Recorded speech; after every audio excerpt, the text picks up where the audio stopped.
33వ డివిజన్లో వార్డు పర్యటన చేయడం జరుగుతుంది. దానిలో భాగంగా ఈరోజు స్థానిక కార్పొరేటర్ సోదరులు మూర్తి గారికి, అదేవిధంగా మా డిప్యూటీ మేయర్ గారు శ్రీ శైలజారెడ్డి గారు, ఎమ్మెల్సీ రుహుల్లా గారు, పార్టీ నాయకులు అందరం కలిసి ఈ వార్డు పర్యటన చేస్తున్నాం. ఈ డివిజన్ చూస్తే కనుక గతంలో అరాకొర సౌకర్యాలతో ఉండే డివిజన్ని అన్నీ కూడా సిమెంట్ రోడ్లు వేసి, ప్రతి చిన్న రోడ్డు కూడా సిమెంట్ రోడ్లు వేయడం, అండర్గ్రౌండ్ డ్రైనేజీ పెట్టడం, అభివృద్ధి అనేది సర్వేగంగా చేయించిన వ్యక్తి మా కార్పొరేటర్ మూర్తి గారు. ముఖ్యమంత్రి గారు ఏదైతే విజయవాడ నగర అభివృద్ధి చెందాలని చెప్పి ఆకాంక్షించారో ఆ ఆకాంక్షను పూర్తిగా నెరవేర్చే విధంగా ఈ డివిజన్ని చక్కగా అభివృద్ధి చేశారు. ప్రతి రోడ్డు కూడా సిమెంట్ రోడ్లే ఉన్నాయి. ఇదివరకు గతంలో చిన్న చిన్న రోడ్లన్నీ కూడా చిన్నపాటి వర్షం వస్తే పూర్తిగా రోడ్లు అంతా కూడా వాటర్తో నిండిపోయి, ఇవన్నీ కూడా సిమెంట్ రోడ్లు వేశారు. ప్రజలంతా కూడా సంతోషంగా ఉన్నారు. ఎందుకంటే రోడ్లన్నీ మాకు బాగుపడ్డాయి, సంక్షేమ పథకాలు వస్తున్నాయి, ఒక్కొక్కరి ఇంట్లో 3-4 సంక్షేమ పథకాలు వస్తాయి, వాళ్ళంతా వాళ్ళే చెప్పడం చాలా సంతోషంగా ఉంది. ఇళ్ల స్థలాలు వచ్చినాయి అందరికీ కూడా. అందరూ కూడా తప్పకుండా ఈసారి మళ్ళీ మాకు జగన్మోహన్ రెడ్డి గారు ముఖ్యమంత్రి కావాలి, జగన్మోహన్ రెడ్డి గారు ముఖ్యమంత్రి అయితేనే మాకు మళ్ళీ సంక్షేమ పథకాలు ఉంటాయి, అభివృద్ధి జరుగుతుందని చెప్పని ప్రతి ఒక్కళ్ళు కూడా ఆశీర్వదిస్తూ తప్పకుండా మేము జగనానికి ఓటేస్తామని చెప్పని చెప్తుంటే చాలా సంతోషంగా ఉంది. తప్పకుండా ఈ డివిజన్లో మంచి మెజార్టీతోనే ఈ డివిజన్ ముందుకెళ్తుందని చెప్పని కూడా తెలియపరచుకుంటే ఈరోజు ఈ కార్యక్రమం ఇచ్చేసిన అందరికీ కూడా నా హృదయపూర్వక నమస్కారాలు తెలియపరచుకుంటాను.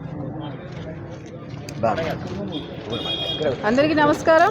ఈరోజు సెంట్రల్ నియోజకవర్గంలో ఉన్నటువంటి 33వ డివిజన్లో స్థానిక కార్పొరేటర్ గారు సర్వాణి మూర్తి గారు, అలాగే మన అభ్యర్థిగా ఉన్నటువంటి వెల్లంపల్లి శ్రీనివాసరావు గారి ఆధ్వర్యంలో గడప ముందుకెళ్తా ఉంది. అలాగే ఓటు వేయమని కూడా అడుగుతా ఉన్నాం.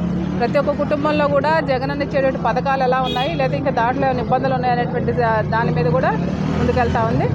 చాలా సంతోషంగా, ఎందుకంటే ఏదైతే ఈ 33వ డివిజన్ ఉందో, మరి దీనిలోనే గతంలో మన మల్లాది విష్ణు గారి ఆధ్వర్యంలో గడప గడప తిరిగినప్పుడు కూడా అనేక రోడ్లు శాంక్షన్ చేయించాం. మరి దానికే ఇప్పుడు కొన్ని ఏరియాల్లోకి వెళ్తే మొన్న కొత్తగా ఈ రోడ్డు వేశారని చెప్తా ఉంటే స్థానిక ప్రజలు చాలా సంతోషంగా ఉంది. అలాగే అవి కాకోకుండా ఇంకా పార్కు డెవలప్మెంట్లు, అలాగే కర్మల భవనం అవ్వచ్చు, లేకపోతే విజయవాడ నగరంలో శానిటేషన్ ఆఫీస్ అవ్వచ్చు, ప్రతి ఒక్క డివిజన్లో కూడా ఏదైతే ఇబ్బంది ఉందో ఆ డివిజన్లో ఇబ్బంది మూలంగానే మేము ప్రజలకు ఏవైతే అవసరాలు కావాలో దాని పరంగానే ముందుకెళ్తామని కూడా తెలియజేసుకుంటా ఉన్నాం.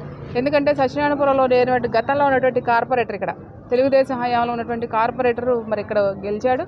మరి ఆయన ఇక్కడ ఉన్నటువంటి రోడ్లన్నీ మరి చూడలేదో మరి ఏంటో అర్థం కానటువంటి పరిస్థితి.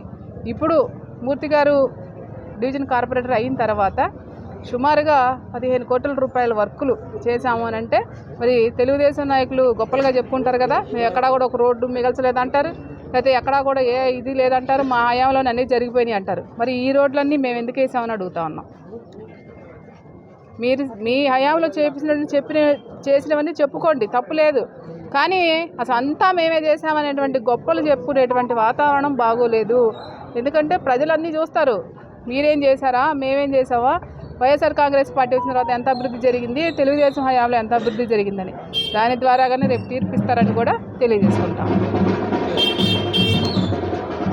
ఈరోజు 33వ డివిజన్ సత్యనారాయణపురంలో మా విజయవాడ సెంట్రల్ ఇన్ఛార్జి వెల్లంపల్లి శ్రీనివాస్ గారితో, అలాగే మా డిప్యూటీ మేయర్ శైలజారెడ్డి గారితో, మా ఎమ్మెల్సీ రుహుల్లా గారితో, అలాగే మా వైఎస్ఆర్ కాంగ్రెస్ పార్టీ కుటుంబ సభ్యులు, కార్యకర్తలు, నాయకులు అందరితో కూడా మేము గడప గడపకి మన ప్రభుత్వం కార్యక్రమంలో వెళ్తే ప్రజలందరూ కూడా వాళ్లే ముందుకొచ్చి జగనన్నే రావాలి, జగనన్న రేపు ప్రభుత్వంలో బ్రహ్మాండమైన అధికారంతో ఆయన రావాలని ప్రజలు ఉత్సాహంగా చెప్తున్నారంటే మేము ఎప్పుడెప్పుడు వాళ్ళ గుమ్మం దగ్గరికి వస్తామా, వాళ్ళ ఆనందాన్ని వెలిపించుకోవాలనేది ప్రజలందరి ఆకాంక్ష.